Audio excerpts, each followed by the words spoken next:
సిద్దిపేట జిల్లా గజ్వేల్ ప్రజ్ఞాపురం మున్సిపల్ పాత 13వ వార్డు ఇప్పటి 2వ వార్డు ఎయిర్టెల్ టవర్ వీధిలో మంగళవారం బీజేపీ సీనియర్ నాయకుడు మాజీ మున్సిపల్ చైర్మన్ గాడిపల్లి భాస్కర్ ఆధ్వర్యంలో 2వ వార్డులో సంక్రాంతి పండుగను పురస్కరించుకుని ముగ్గుల పోటీలు అత్యంత వైభవంగా నిర్వహించారు.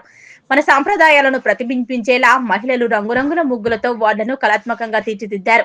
ఈ సందర్భంగా గాడిపల్లి భాస్కర్ మాట్లాడుతూ తెలుగువారి పెద్ద పండుగైన సంక్రాంతి సంస్కృతిని కాపాడుకోవడంలో మహిళల పాత్ర కీలకమన్నారు.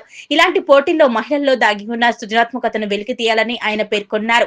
రాబోయే మున్సిపల్ ఎన్నికల్లో బీజేపీ నుండి పోటీ చేయడం జరుగుతుందని, మున్సిపల్లో బీజేపీ అభ్యర్థులను గెలిపించాలని కోరారు. అనంతరం ముగ్గుల పోటీలో ప్రతిభ కనబర్చిన ప్రథమ, ద్వితీయ, తృతీయ విజేతలకు బహుమతులు అందజేశారు.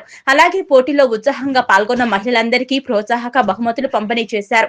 ఈ కార్యక్రమంలో బీజేపీ పట్టణ అధ్యక్షులు మనోహర్ యాదవ్, మాజీ కౌన్సిలర్ సుభాష్ చంద్రబోస్, పద్మశాలి సంఘం పట్టణ అధ్యక్షుడు దేవదాస్, సిద్దిపేట జిల్లా యోజన అధ్యక్షుడు అనూప్, బీజేపీ నాయకులు, కార్యకర్తలు, వార్డు ప్రజలు మరియు మహిళలు అధిక సంఖ్యలో పాల్గొన్నారు.